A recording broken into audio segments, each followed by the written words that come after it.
Olá, queridos alunos, estamos aqui de volta, continuar a nossa aula e eu gostaria de dizer a vocês que o material, acredito até que vocês já devem ter recebido esse material, né?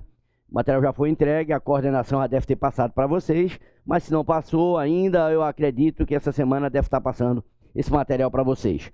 Mas vamos continuar a nossa aula. Nós paramos falando sobre o início da República.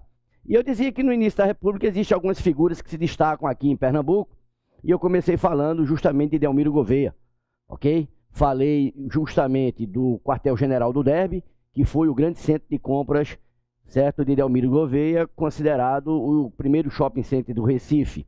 Falei ainda também da fábrica Tarcaruna, que pertencia também a Delmiro Gouveia, e fazia ali refino, tá certo, e embalagens de açúcar. Foi isso que nós paramos falando. Mas é interessante que a gente também note que até os anos 30, em Pernambuco, você tem grandes figuras que se desenvolvem aqui em Pernambuco, né? Nós podemos observar, por exemplo, né, o desenvolvimento das usinas. Antes, os antigos engenhos, eles gradativamente, no início do século XX, eles vão transformando-se em usinas. Vai gerando um processo de desenvolvimento técnico muito importante para o estado de Pernambuco. E afora essa questão açucareira, Pernambuco também vai enveredar, né, na primeira metade do século XX, vai enveredar por outros produtos que passam a ser importantíssimos para a economia de Pernambuco. Nós temos, por exemplo, a questão da tecelagem. Você vai ver um grande desenvolvimento, tá certo, da manufatura têxtil. Você vai observar ainda o desenvolvimento, né, do comércio de couro, do comércio de refrigerantes. Inclusive, nesse comércio de refrigerantes, destaca-se a Fratelli Vita, né? Você vai observar comércio de couro, de refrigerantes, de cervejas, de cigarro. E nós temos também ainda, fora da questão açucareira, nós temos, por exemplo, lá em Pesqueira, nós temos o grande desenvolvimento, tá certo, da indústria de doces e massas de tomate. A famosa goiabada peixe, não podemos esquecer. E ainda fora da questão açucareira, nós temos aí, né, a indústria, o cotonifício lá em Paulista. O sueco, né, Herman Ludwig, ele vem para cá. Deixa eu ver se eu consigo. Lucas, vem aqui na telinha, deixa eu ver se eu consigo botar aqui o nome certo dele. Herman Ludwig. Herman Ludwig, certo? Ele vem para cá, tá certo? Compra uma usina, tá certo? E vai desenvolver uma grande indústria. Comigo aqui, Lucas, por favor. Uma grande indústria têxtil ele vai desenvolver. Inclusive o produto, né, do sueco Herman Ludwig, o produto era vendido ali pelas comunidades próximas. Começa, por exemplo, com as chamadas lojas paulistas, e depois ele desenvolve, tá certo, gerando as chamadas casas pernambucanas. Então veja bem, ó, esse é o grande desenvolvimento de Pernambuco, justamente nessa primeira metade do século XX. Eu diria até mais precisamente, né, até a Revolução de 30, que é quando Getúlio Vargas vai subir ao poder, dando início a uma nova fase política na história do Brasil, que seria, por assim dizer, um marco histórico, né? Em 30 terminava a chamada República Velha e começava a chamada República Nova a partir de Getúlio Vargas. Mas antes disso, nós temos algumas figuras de destaque em Pernambuco. Nós vamos observar, por exemplo, né, o governo de Dantas Barreto. Veja bem, eu estou falando dessas figuras da história de Pernambuco, é porque o edital, ele fala, na verdade, de Pernambuco, justamente nesse período que é o início da República, até a Revolução de 30, como eu disse, que leva Vargas ao poder. E nós podemos destacar algumas figuras, né? Seria justamente Dantas Barreto e Manuel Borba. Para depois falarmos já depois de Getúlio Vargas, aí nós vamos falar de, certo, Agamenon Magalhães, o interventor Agamenon Magalhães. Mas por enquanto vamos começar observando Dantas Barreto. Ora, a figura de Dantas Barreto é interessantíssima, porque se você observar, desde o início da República, certo? Eu diria desde os idos de 1896, que a família Rosa e Silva é quem vai mandar na política de Pernambuco. Rosa e Silva, na realidade, foi senador pelo estado de Pernambuco, tá certo? Rosa e Silva foi vice-presidente da República. Rosa e Silva conseguiu, tá certo, fazer o maior número de governadores aqui em Pernambuco, tá certo? Vai ser Rosa e Silva que vai controlar toda essa política de Pernambuco. Inclusive, eu lembro bem que quando eu falei de Delmiro Gouveia sai aqui de Pernambuco, sai de Recife, vai até o Rio de Janeiro, ter com Rosa e Silva, o Francisco Rosa e Silva, quando na realidade ele tem, por problemas políticos aqui em Recife, aqui em Pernambuco, certo? Travada o seu centro de comércio ali no Dérbio, como eu disse, o famoso centro de compras de Delmiro Gouveia. Então ele sai daqui, vai para o Rio de Janeiro, chega lá, ele é tratado com desdém por Rosa e Silva, e ele chega a espancar Rosa e Silva, dar-lhe, por assim dizer, uma pisa de bengala, tá certo? Em Rosa e Silva, que era vice-presidente da República. Então, por que eu estou dizendo isso? Para que o aluno comece a entender melhor que quem mandava na política de Pernambuco era Rosa e Silva, o famoso conselheiro Francisco Rosa e Silva. Então, por favor, vejam, no ano de 1911, vai subir ao poder aqui Dantas Barreto. Dantas Barreto vai subir ao poder. Porque, veja bem, olha, 1911, a nível de política nacional, veja bem, você tem a eleição conhecida como campanha civilista, que é justamente uma disputa política pela presidência da República entre Rui Barbosa, entre Rui Barbosa, que tinha vindo da Europa, tá certo, né? Com a bola cheia, com aquele pseudônimo de Águia de Haia, que representou o Brasil na Conferência de Paz na Holanda, lá em Haia. Então, quando o Rui Barbosa volta, ele candidata-se a presidente da República e vai disputar justamente a presidência da República, tá certo, com o Marechal Hermes da Fonseca. É a famosa campanha civilista. Hermes da Fonseca vence as eleições para presidente da República e adota uma política que ficou conhecida como a política salvacionista. Em que consistia essa política salvacionista? Ora, a política salvacionista consistia justamente no seguinte: em acabar com as mordomias políticas, em acabar com esse coronelismo político regional, tá certo? Em acabar com a corrupção política. No entanto, o que a gente observa, né, é que ao invés de acabar com essa política de corrupção, com essa política do coronelismo regionalista, muito localizado, o presidente da República, ele vai, na verdade, substituir determinadas oligarquias pelas oligarquias que o apoiaram. Então, veja bem, quando a gente transfere essa questão política de caráter nacional para Pernambuco, para a questão regionalista, então a gente começa a ver que Dantas Barreto é quem vai ser o candidato, tá certo, a governar Pernambuco, a presidência do estado de Pernambuco. Ora, aí eu pergunto novamente a vocês, vejam, quem era o homem forte da política de Pernambuco? Ora, a gente sabe, falamos nesse instante, que o homem forte da política de Pernambuco era justamente o conselheiro Rosa e Silva. É interessante, só abrindo um parênteses aí, que Rosa e Silva ele quase não vinha a Pernambuco, quase.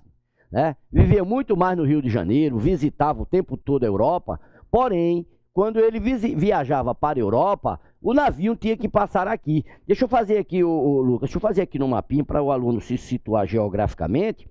Vamos começar observando isso aqui. Pronto. Vamos dizer que você tem aqui o Brasil, certo? Vamos dizer aqui que você está observando Pernambuco. Observe a extremidade. Então, toda vez, né, que Rosa e Silva ia para a Europa, certo? Isso é lógico. Então, ele saía daqui do Rio de Janeiro, né? Seu navio passava aqui em Pernambuco, porque daqui ele pegava a ilha de Fernando Noronha e tal, e vinha embora, para daqui seguir para a Europa.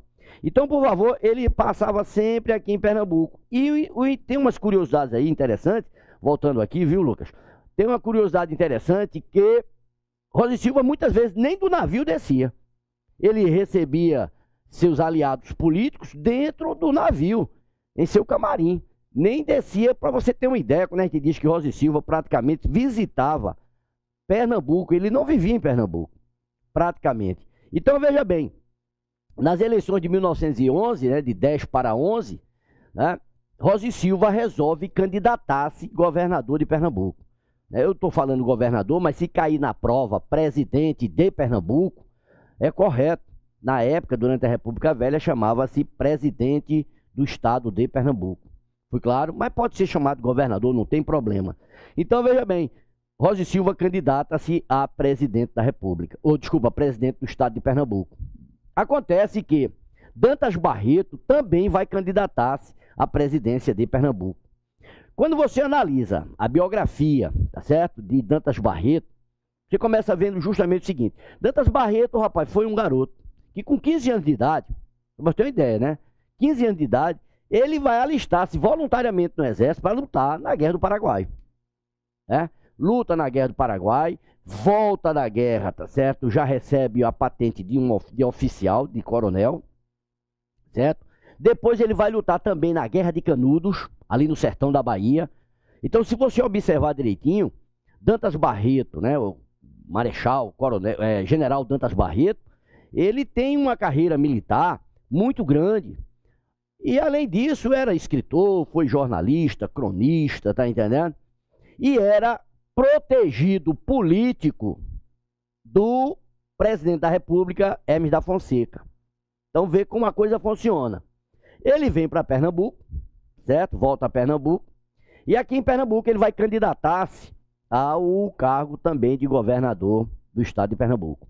Ora, então vai dar problemas entre Rosa e Silva, que era o mandatário da política de Pernambuco, e Dantas Barreto, que está chegando por aqui, tá certo? Com o apoio do presidente da República.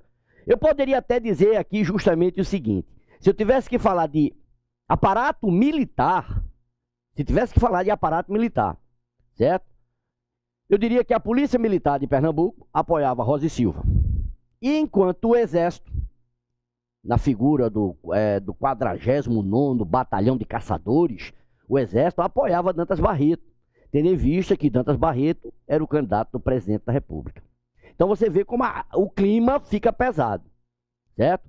Dantas Barreto vem para ser governador e vai bater de frente justamente com o homem poderoso da política de Pernambuco, que vem mandando na política de Pernambuco há mais de uma década.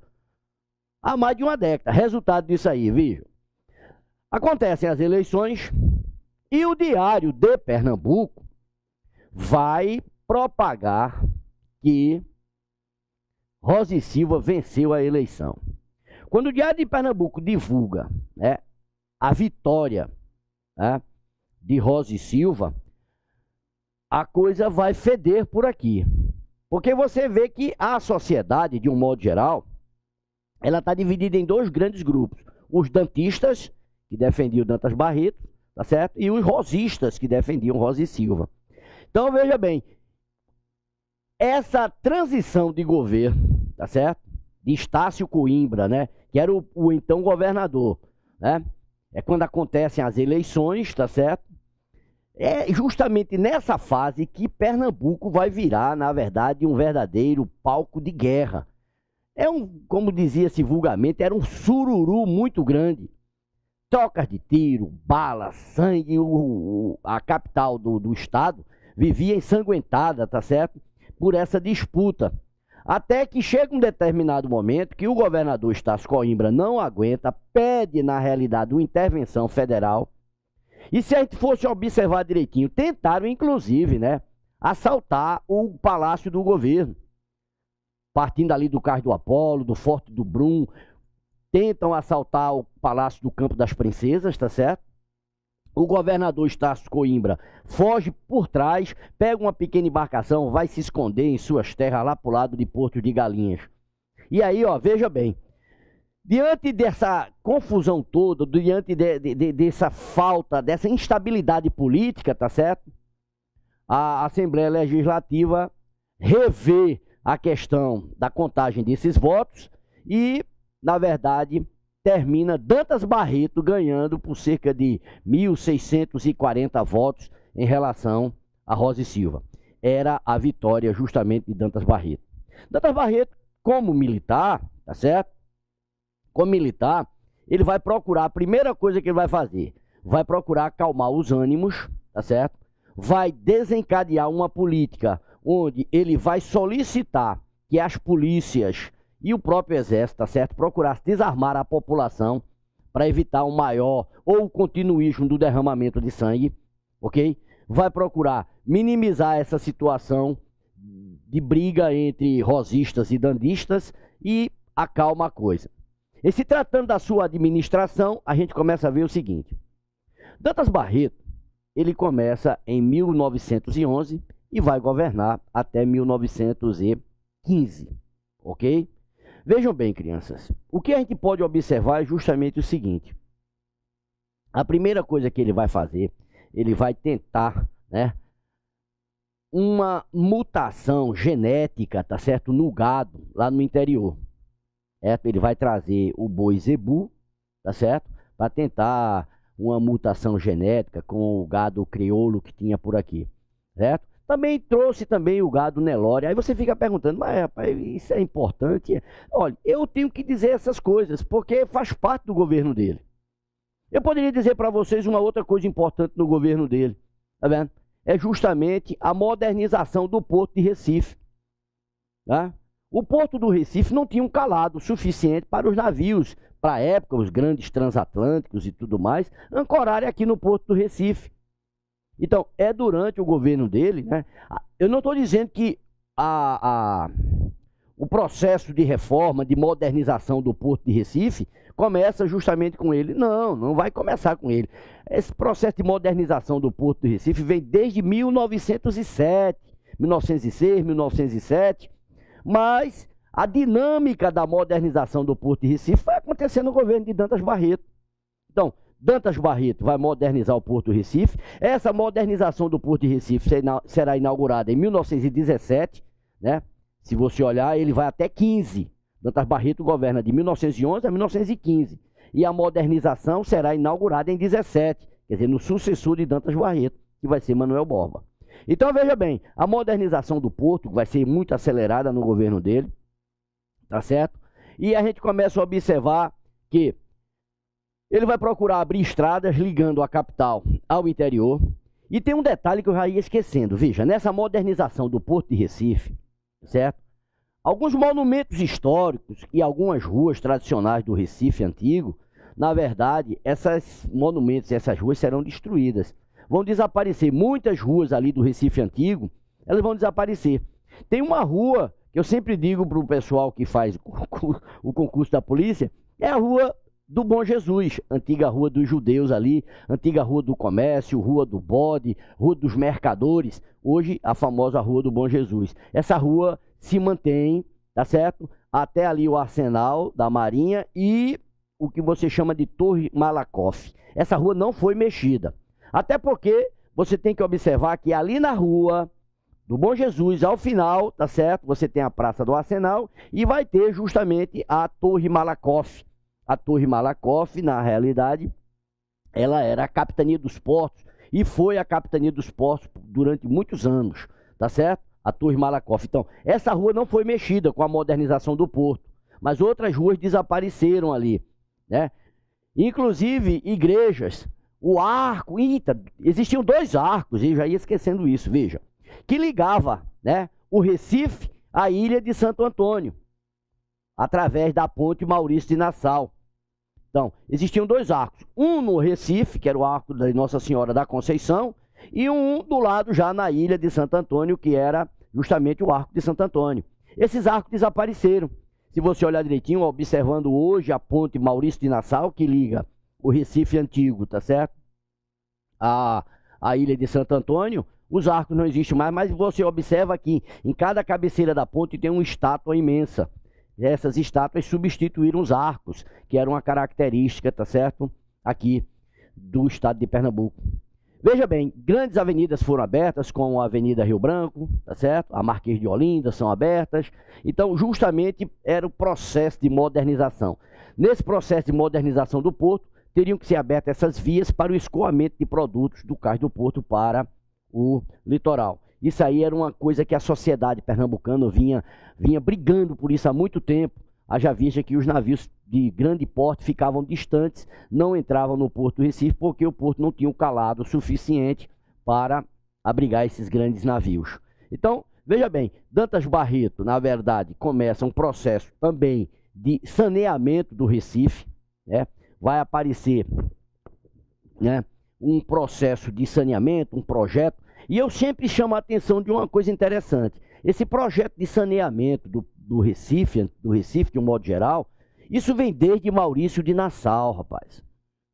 Olha, Maurício de Nassau, quando aqui esteve, né, governando, o que nós chamamos de Brasil holandês, ele vai ampliar o Recife, né, porque ele vai construir a ponte, Maurício de Nassau, até a Ilha de Santo Antônio. É quando vem aquela história que ele fez o boi voar e tal. Muito bem, é quando ele vai, por assim dizer, criar a chamada cidade Maurícia, a ampliação do Recife Antigo até a Ilha de Santo Antônio. Então veja bem, Maurício de Nassau já tinha ordenado, né, e combinado com os arquitetos, engenheiros que o acompanharam, tá certo? A fazer um projeto, tá certo, de saneamento para o Recife. Então já existia esse projeto desde Maurício de Nassau. Até porque, se você for olhar direitinho, o Recife ele é cortado por dois grandes rios, o rio Capibaribe e o rio Beberibe. Beberibe significa Rio das Arraias e Capibaribe significa Rio das Capivaras. É um detalhe que eu não acredito que uma banca examinadora vai pedir, mas pelo menos fica aí a título de conhecimento, de conhecimento geral, né? Rio das Capivaras, Capibaribe, e Rio das Arraias, o rio Beberibe. Pois muito bem, vejam, o Recife cortado por esses dois grandes rios. Ora, como é que funcionava o sistema de saneamento no Recife? A gente sabe perfeitamente que o gabinete sanitário, ele era construído lá atrás, lá no quintal das casas, né? E as senhoritas, as senhoras, a sociedade de um modo geral, elas tinham o hábito de colocar embaixo da cama o famoso pinico, o urinol, o pinico. Foi muito bem. Isso aí, as senhoritas e os rapazes da época faziam suas necessidades durante a noite no famoso pinico. E pela manhã vinha aquela serviçal recolhendo aqueles pinicos, e é isso que vai dar origem à expressão piniqueira, tá certo? Isso é outra curiosidade, né? E levava-se esses detritos, essas fezes e tal, lá para o final do quintal e jogava-se num barril. E esse barril era colocado, às vezes, nas costas de outro serviçal que levava. Às vezes, se o barril tivesse velho, se desmanchava tudo nas costas do cara, era uma loucura, tá certo? Ou então, colocava-se em carroças e o jumentinho puxava aquela carroça com aqueles barris cheios de fezes e levava para se jogar nos rios ou então na maré. É isso que a gente tem que chamar a atenção, porque não existia saneamento em Recife, né? E como eu disse, esses dois grandes rios que cortam Recife, né, eles eram, né, serviam de esgoto para essas fezes, esses detritos que eram jogados nos rios. Esquecia-se de uma coisa: quando a maré enche, ela empurra o rio de volta, certo? Empurra cerca de 12 quilômetros, por exemplo. Aí isso gerava problemas seríssimos no Recife, principalmente surto de cóleras, de doenças de um modo geral, porque isso contaminava a água dessa população ribeirinha e tudo mais, né? Então é importante que a gente entenda, não existia um processo de saneamento. A água, de um modo geral, era contaminada justamente por conta disso. Veja bem, a gente, quando fala disso, a gente destaca, por exemplo, na época, o famoso chafariz, né? Onde o pessoal ia buscar água potável. Então, a água menos ruim que você tinha no Recife era a água do chafariz. Até porque, se você me perguntar, mas peraí, rapaz, e como é que se conseguia água? A água se conseguia com cacimbas, na sua grande maioria, certo? Não existia uma empresa de saneamento que fornecesse água potável, tratada, essas coisas. Então, veja bem, conseguia-se água em cacimbas. E por conta justamente dessa questão de falta, né, de organização sanitária, certo? Recife, de vez em quando, era acometido justamente dessas doenças infecto-contagiosas e tal, cólera sai por aí afora. Então, veja, o processo de saneamento começa justamente com Dantas Barreto e vai ser concluído com Manuel Borba. Aí, assim sendo, veja bem, os louros desse saneamento aqui em Recife, aqui em Pernambuco, vai ficar, obviamente, para Manuel Borba. mas é importante que a gente comece a entender que a origem desse processo de saneamento, né, a ideia vem justamente da época de Maurício de Nassau, que tentava, tá certo, transformar essas pontes, tudo isso aí, esses canais, tá certo, em vias para desenvolvimento de uma saúde mais perfeita aí, a questão sanitária no Recife, tá bem? Então veja bem, Dantas Barreto vai governar até 1915. 1915, tá certo, vem as eleições e é aí quando vai subir ao poder Manuel Borba. Olhe bem, vejam, por favor, eu quero que vocês entendam que a gente tem que observar em Pernambuco, nesse período, a gente pode distinguir bem assim, ó, analisar a questão econômica e analisar a questão política. Lembre-se que na questão econômica você tem figuras, tá certo? Como, né, Delmiro Gouveia, tá certo? Você tem a figura dos Lunegrins aqui, lá pro lado de Paulista, com o cotonifício que vai ser desenvolvido pelos Lunegrins e gerando as lojas paulistas e depois as casas pernambucanas. Você também não pode esquecer, lá em Pesqueira, a fábrica de doces e massas de tomate, gerando, né, um desenvolvimento técnico e o pior e o mais interessante, uma sociedade, tá certo, que começa a ser mais consciente de seus direitos trabalhistas, né? Porque você vai ter o quê? A formação de usinas, o aparecimento, tá certo, de pequenas indústrias manufatureiras, como indústria de cigarro, de couro, de tecidos, tá certo? De refrigerantes, como foi o caso da Fratelli Vita que eu falei, e isso tudo gera uma consciência mais, tá, trabalhista. É aí que vão começar aparecendo os movimentos operários, os movimentos sociais, tá certo? E Pernambuco vai viver uma grande greve, que quase consegue paralisar a economia de Pernambuco. Só que é importante que o aluno entenda, veja, nesse período, pelo amor de Deus, veja, até a década de 30, eu quero que vocês entendam a chegada de uma série de imigrantes aqui. Imigrantes italianos, imigrantes alemães e, notadamente, imigrantes ingleses. A Inglaterra, na realidade, vai estabelecer aqui uma companhia ferroviária que ligava Recife a Limoeiro. É a Great Western of Brazil. Meu inglês é horrível, mas olha, é mais ou menos isso. Então vai chegar uma empresa aqui inglesa que vai, na verdade, gradativamente monopolizando os transportes ferroviários aqui. Ele começa com uma ferrovia de Recife até Limoeiro e depois vai encampando outras pequenas ferrovias, termina chegando até Garanhuns e vai por aí afora. Tá vendo? Aí você vai me perguntar, e aí? E aí você vai ter, na verdade, a formação de um operariado. Esse operariado vai começar gradativamente criando uma consciência política, uma consciência de seus direitos, né, ao ponto de partirem para movimentos grevistas, né? Pernambuco vai viver uma poderosa greve, uma poderosa greve que vai gerar uma paralisação aqui na economia. E eu digo mais a vocês, certo? Cristiano Cordeiro, é porque, veja bem, eu fico pensando, ou o aluno entende isso com muito carinho, ou ele pode se perder na hora de uma prova. Os primeiros movimentos grevistas, aqui em Pernambuco, eles têm um caráter até anarquista, um caráter anárquico sindicalista, né? E a gente chega ao ponto de imaginar que esse primeiro movimento grevista, de caráter anárquico sindicalista, vem dos italianos que vêm para cá, que estão migrando para o Brasil nesse período. Quando os italianos trazem aquele slogan anarquista, graças a Deus, tá entendendo? Então, os primeiros movimentos operários aqui têm um caráter anárquico sindicalista. E depois, em 1922, Cristiano Cordeiro vai fundar o Partido Comunista. Então, por favor, vejam, aos pouquinhos, os movimentos vão perdendo o caráter anárquico sindicalista e aos pouquinhos começam a ter um caráter mais, por assim dizer, comunista socialista, tá certo? O marxismo começa a aparecer por aqui a partir da fundação do Partido Comunista com Cristiano Cordeiro. Então, essa seria, por assim dizer, a questão do desenvolvimento, né, das pequenas indústrias, manufaturas, sai por aí afora. E dos movimentos operários que Pernambuco vai viver. Não esquecendo que, a princípio, tem um caráter anárquico-sindicalista e depois da fundação do Partido Comunista vai passar a ter um caráter mais socialista comunista a partir da fundação do Partido Comunista. E aí tem uma coisa que a gente não pode esquecer, é o desenvolvimento cultural.